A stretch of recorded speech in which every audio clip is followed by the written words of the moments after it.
Hi, everybody. On the Paddock Porch today, we've got a guest with Zambian roots, US based, sports obsessed, fully F1 girl approved. She's not just watching races from the couch like me and you.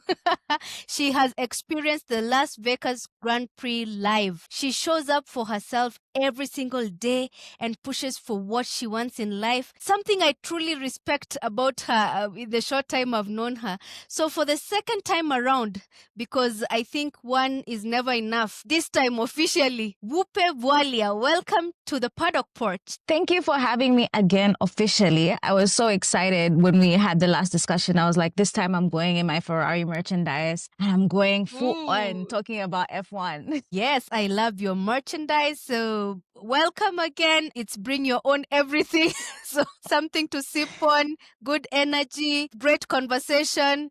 Yeah, and that said, lights out, let's go. First of all, I want to know the best part about you attending the Las Vegas Grand Prix. To be honest, the highlight was meeting Susie Wolf. Oliver Bearman, my God, he has a beautiful soul. I got to speak to Abby Pulling as well and speak to Susie as well. So that was the highlight of the Las Vegas Grand Prix for me. More than the race, because our drivers obviously did not do well at Ferrari, but just the experience itself is something I could have never imagined. Wow, I love Ollie Bearman. I'm so happy you said that he has the good boy vibe because I also get it from just watching what he does. So, wow. And Susie Wolf, she's doing amazing with F1 Academy. Abby Pulling, amazing driver.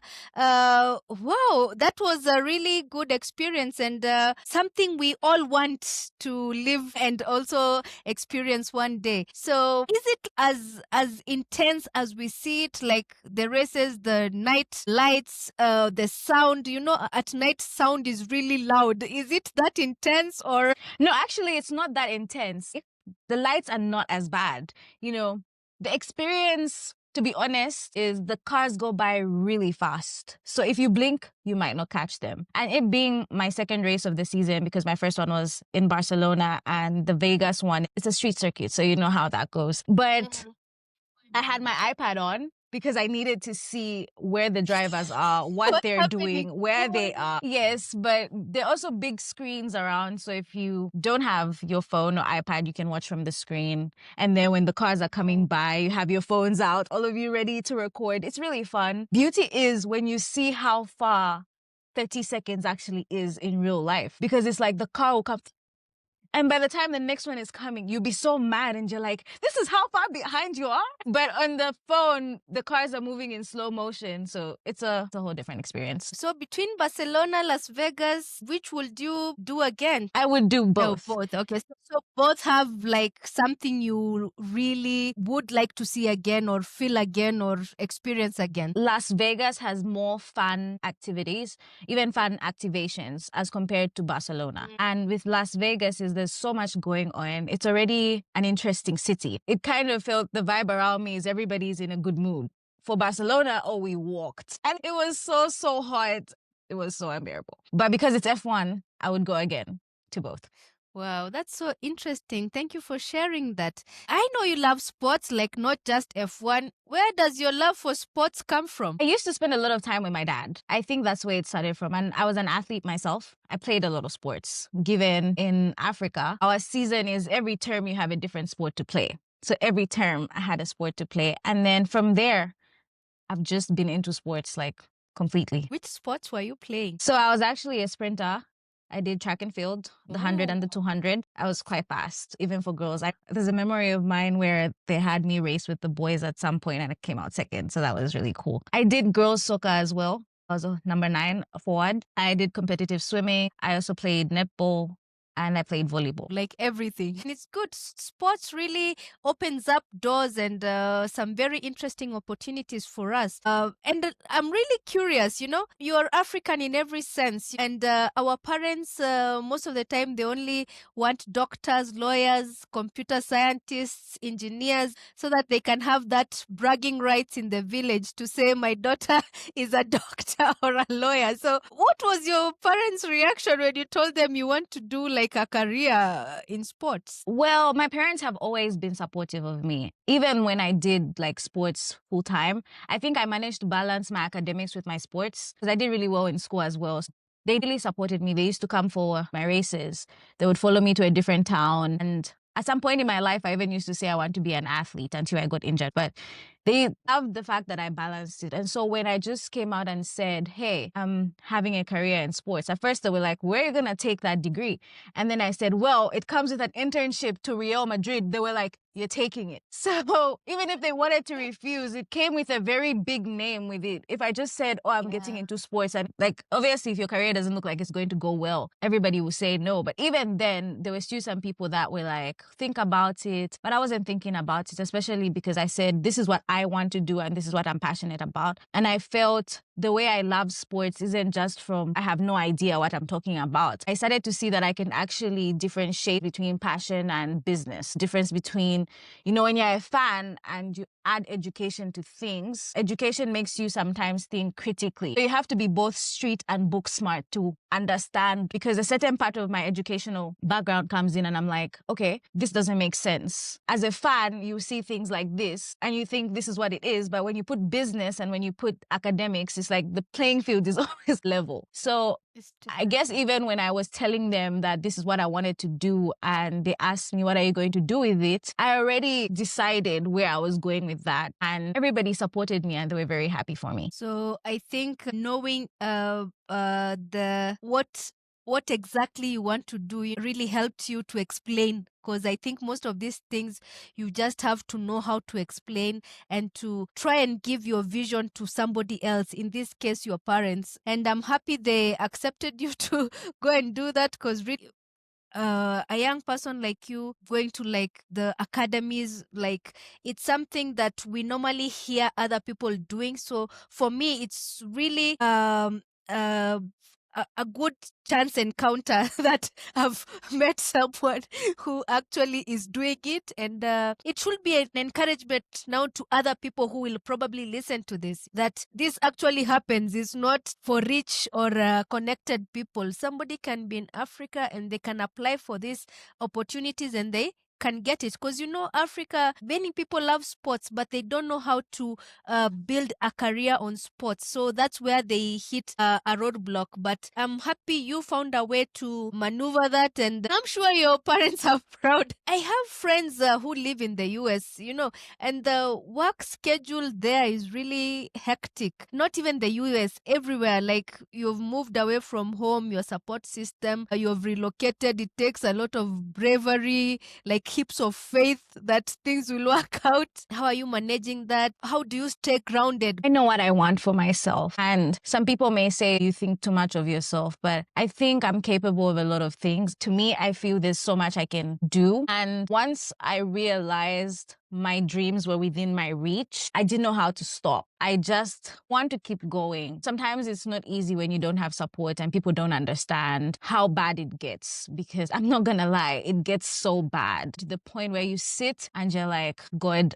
if I don't have you, then I have nobody. Sometimes when you're in this space, you're not allowed to complain. So I just think about what life is going to be like when I achieve my dreams. And that keeps me grounded, because I'm like, I can't lose. If I want to do something, if it doesn't align with my goals, I don't do it. If I feel unsafe, I usually pray for discernment as well. If it doesn't feel good, I won't touch it. But most of the time, I do things that give me joy. If it's within like what I want for my career or for myself, I'll do it. I'm gonna have some very supportive family. They encourage me all the time, and they always remind me that even if whatever it is doesn't work out, I've already achieved millions of dreams. And sometimes that also keeps me going when they tell me who in the family or who around you has even done half of what you've done. And that also helps me be humble a bit, because it's like any moment it can be taken away. So it's like I need to keep it safe. Wow. And that's good. I like the way you're saying there, like, if it doesn't work, don't crush yourself. But of course it will work, because really hard work pays. There is no way you can be driven, you can know your purpose, you can be working towards your goal and nothing moves. So that's beautiful to hear. Really, it's a personal sacrifice that people who have never relocated will never understand. It needs special grace. It needs special planning. Like, you need to plan your life. Otherwise, there's no one to step in and support maybe an emergency. Like, for me, it's me or my husband. Like, everybody else is busy. You just rely on God alone. I wish you enough grace for that, even for whatever you plan for in future. So really, you love Formula One. I need the first memory that hooked you up with Formula One for life. Like, this is what got me into Formula One, and I'm hooked for life. I really hate that I have to tell this story because it makes women's sports sound like what they want it to be. So a friend of mine was like, do you know Lewis Hamilton and Neymar? Obviously, I knew Neymar, I didn't know Lewis. And I was like, I don't know who Lewis is. And then he said, apparently they look alike. So who do you think is better? So he showed me the two pictures of Neymar and Lewis. And at the time, they used to spend a lot of time together. So then I'm like, this is an attractive man. And I was such a young girl. So it was like a teenage crush. Like, who is Lewis? Who is Lewis? So when I went to stalk Lewis Hamilton, he had just won a championship, which was his 5th. So then I'm like, oh, what does he do? Like, what's this about? And because I love sports so much, I got in, teenage crushes, how they can be. I started talking about Lewis, and my family supports my delusions. My aunties, they'll tell you that I've been calling Lewis Hamilton my husband. I used to say I would marry him one day. And I would make my little cousins and my siblings watch as well because I was so into him and I needed him to win. And he was winning. So it made sense at the time. But because everyone would say, you don't even know what F1 is, cars just go round and round. And I was like, no. And so I started to understand it. I would sit and I'm like, why are there times on the screen? The pit stops, like, why is it that were faster maybe in this circuit? I was at a boarding school, so it meant that I only watched like F1 during the holidays. But then I now fully got into it after grade 12, when now I could watch it the whole year. I became into Formula One more than I was into Lewis Hamilton. But I used to say that one day I'm going to meet this man, and people called me delusional. They said, you never see him. Do you know how expensive F1 is? And that's the highlight of my year, was because when this crash started, everybody told me I was mad. I was never going to meet him. I was never going to see him. I was never going to watch F1. So when I started to now get into the sport, and I was like, this is amazing. I liked Vettel as well. And I started now watching previous races, the rivalries, like going back in time when Lewis started his career. And that was it. Wow. So Lewis Hamilton got you hooked to F1. He did. He has really inspired and made so many of us start watching Formula One, and that's a really interesting story. And you might just beat him, because now those people who thought you were... You did say where? I did. I've actually. He even touched my hand. No, I met Charles.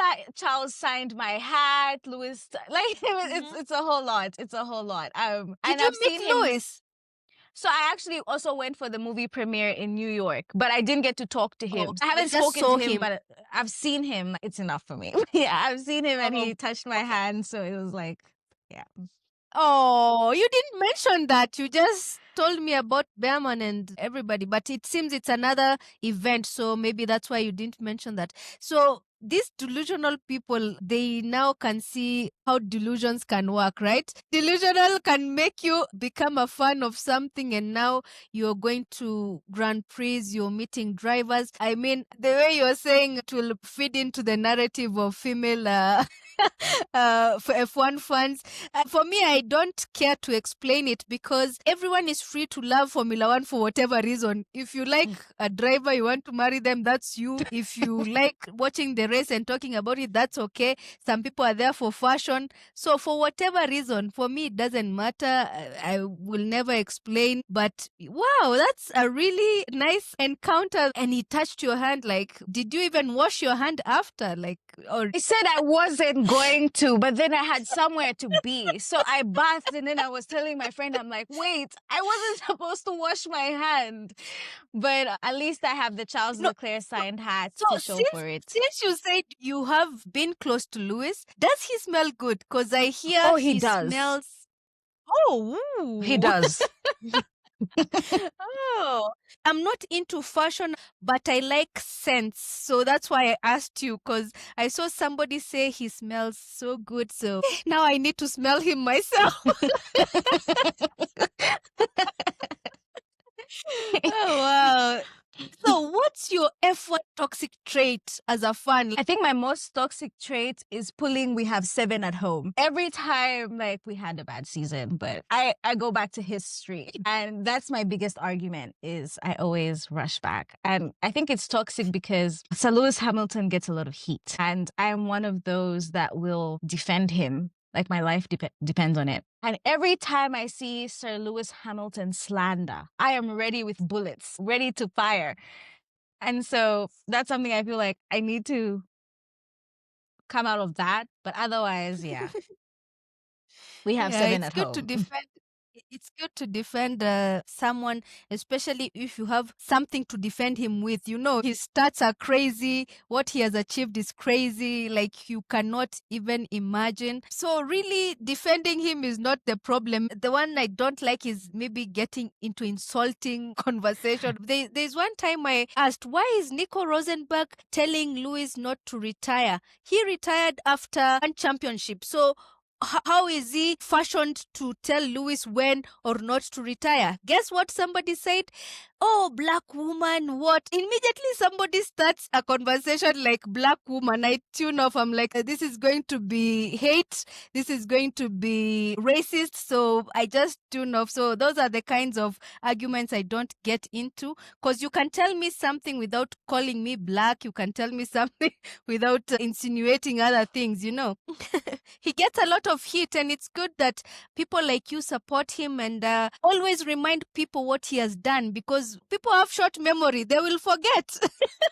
Really like that you said, especially when it comes to arguing sports, there's always people that take it too far. When they're losing, they try to hit you personally. And especially, I think that's one of the reasons why I liked your content, and I did mention was it was clean. It felt we're just debating like different things. We can agree to disagree. We don't have to be on the same page, but we don't have to insult each other. I've been fortunate enough to interact with people who have the same mindset, but I've also not been fortunate enough to interact with other people that are like that. Like, what do you know? I mean, I watch the sport. I know something, you know? So, especially with F1, the fans get really into it. They insult the drivers. They insult everybody. So that's one of the main reasons why I started interacting with your content was I liked that people were debating cleanly. Everybody had their opinion, their drivers, even if they had something negative to say. It was nothing personal. It was just facts, racing, nothing else. And it's good to have these debates where people can understand that we do not need to like the same driver, but yeah, people need to be reminded who Lewis Hamilton is, what he has done, and any chance you get, you do that. We are in for this or that. It's simple. Pick this or that. Are you ready? I'm ready. Lights out, let's go. Q3 laps versus race day chaos. Race day chaos. I see. Old-fashioned V10s versus modern hybrid machines. The V10s, and reason being, I feel F1 was lively then as compared to the hybrid era. Rain races versus night races. Night races. Okay. Are they more chaotic or just the vibe of the lights? The fans, the energy, the vibes. Oh, at night. Oh, Yeah. Okay. I've never been, so I'll take your word for it. Team orders versus let them race. I think I know what you're going to say here. Race. Let them destroy each other. And it's really interesting because the whole season last year we were like, let McLaren drivers race. I don't want to comment because you know where it's gonna go. Thank you. Let them race. Miami versus Monaco. I'm going to go Miami because I feel Monaco is a bit boring, less overtakes. So I want to go to Monaco because of the vibes. Miami, definitely the races plus the vibes. So yeah, let's see if our dreams will come true one day. They will. Amen. Yes. Let's talk about the F1 calendar. This season, we've got Madrid coming in as the new host of the Spanish Grand Prix. What is your overall thoughts about this particular year's F1 calendar? Is it balanced? What do you think? I mean, I think I like that they're putting more races. Gives fans a lot to watch because we have it bi-weekly sometimes, and maybe when we have a double header or a triple header, but sometimes it feels you can't get enough of F1. So the more races we have, the more I get to debate on the drivers and what's going on. Adding Madrid to the calendar for the European circuits, it's more money, more tourism. So fans, we are very selfish because now we are asking for more races and the drivers and the teams are getting tired. Anyway, off the record, you mentioned something previously, numbers, statistics about why circuits get back into the F1 calendar. So unfortunately in Africa, if you try to look for reliable data for F1 fans, is normally scanty, or if they say Africa has 5 million F1 fans, it will change in another place. It's not like the actual known figure. You can't put it into actual words, or you can't pin it into actual facts how many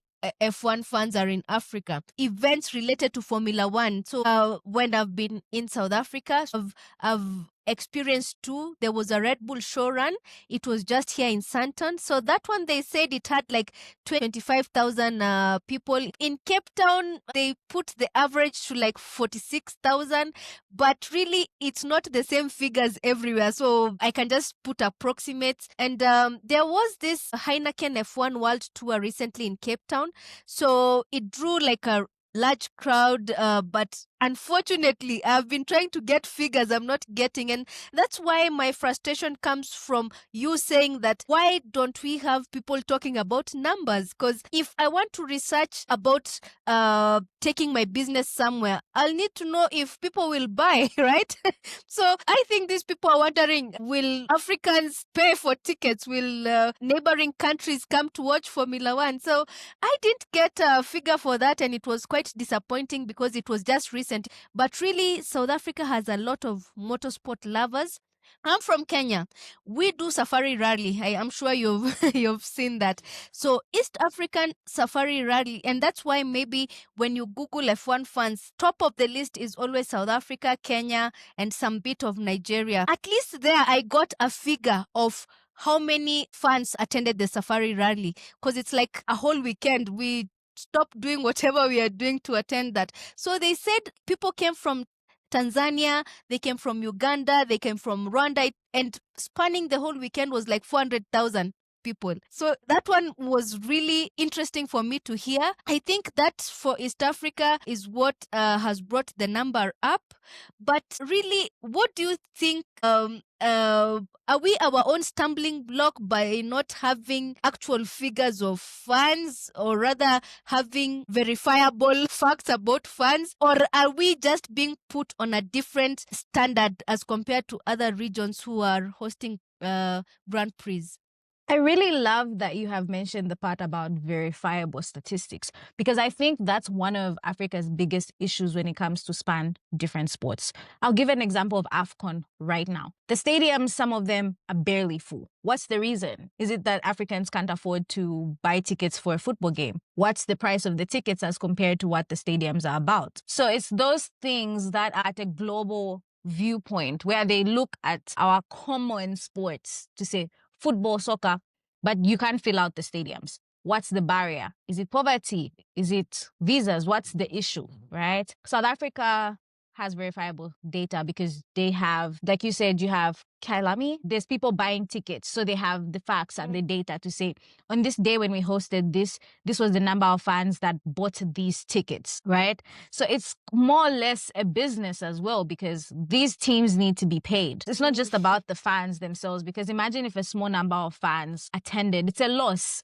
They need to ship those cars into Africa. It's a lot of work. We are, yes, I think one of the reasons why certain things don't come here is, what if it flops? There's a lot that comes into play. So yeah, I agree. And that's one of my projects soon.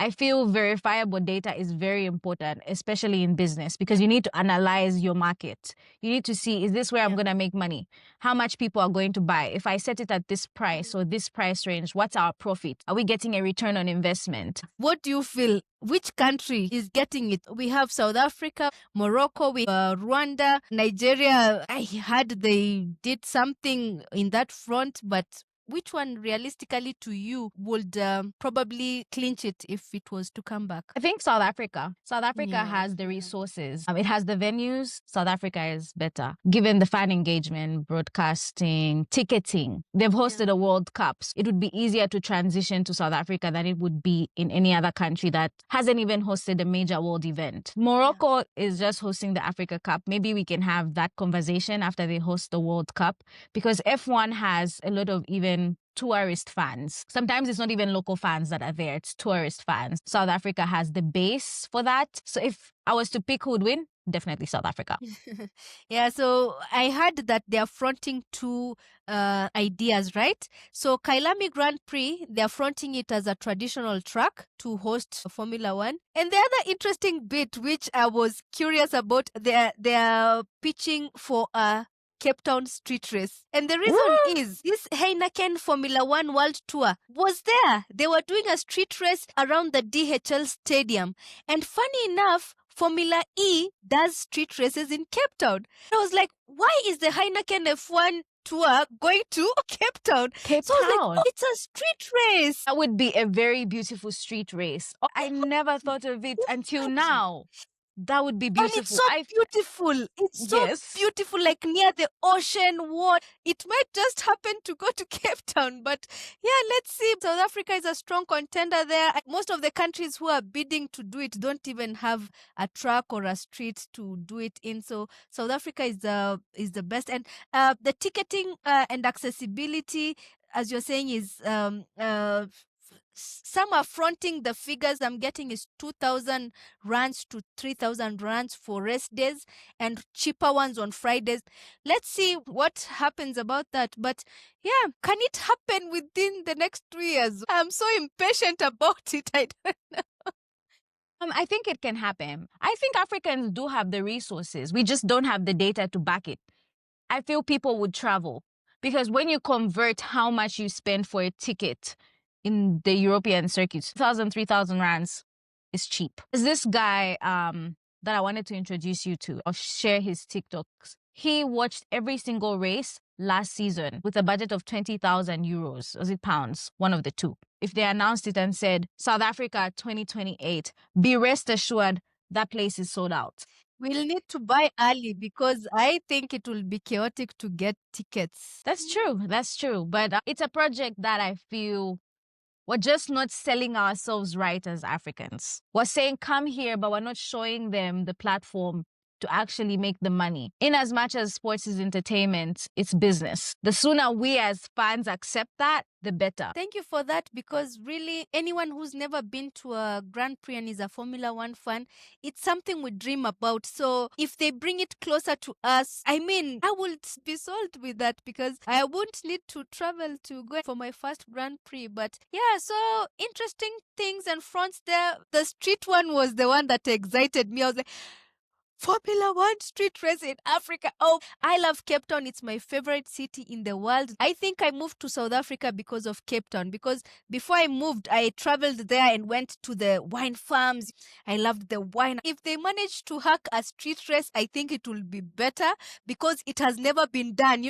And yeah, so Formula One regulations are changing constantly due to safety, performance, sustainability, whatever other reason. So 2026 revamp. So we have active aerodynamics, new power units. Any new regs that you are excited about this year? How could it be a game changer on race day for entertainment for us, of course? Yeah. I'm more excited for that mom button, the one that's replacing DRS. They're saying it's going to give more power to the driver, like to defend or to overtake. So I want to see how that would work. I'm hoping that with this new regulation, you can actually see talent and car more than you can just see car and car, you know?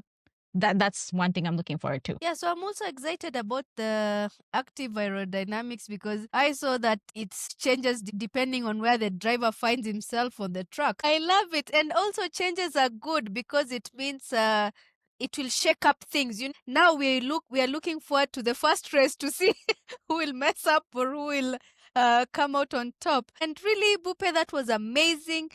You need to leave us with some poach advice. And at the top of your mind, tell us something. Somebody told me this. When faced with a decision, a very hard decision, be it career, education, personal life, always choose the path that gives you the most joy, because life will always be hard. At some point in time, the road will not be smooth. But if you chose the path that you feel will give you happiness, you persevere and you be resilient up until you get what you want, or up until the storm is over. That's powerful. Joy can carry you through a lot of things. Thank you for that advice. So what can we expect from you in future?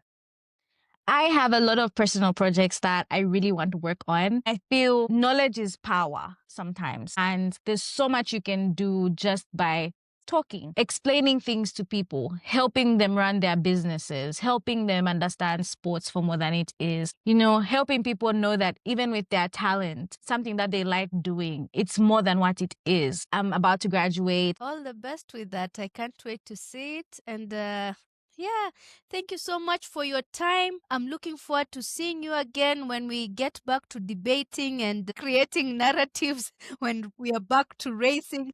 Before we wrap up this thing that is on my mind, young people, I'm a millennial. The young generation is being fed this narrative of not to accept hustle culture, but unfortunately they are misunderstanding hustle culture and hard work. At the top of your mind, what are your thoughts about hard work versus hustle culture? Being a Gen Z, I personally had to get up and work hard for everything. I worked twice as hard, 3 times as hard.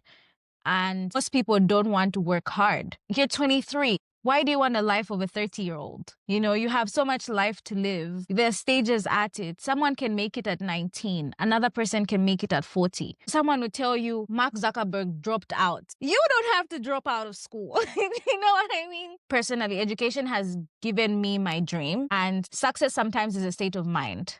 So if you're hustling and it's going well, that's good. If you're working hard and it's going well, that's good. But what you're not going to do is sit down and not do anything. You have to go and get it.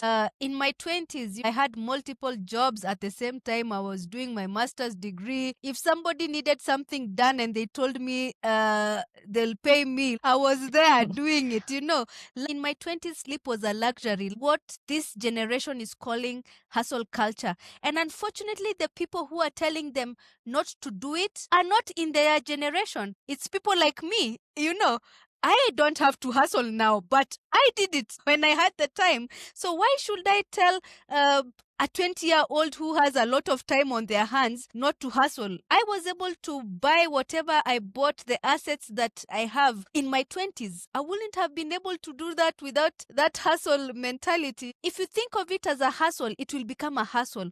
For me, I was like, I'm not from a wealthy family. I need money.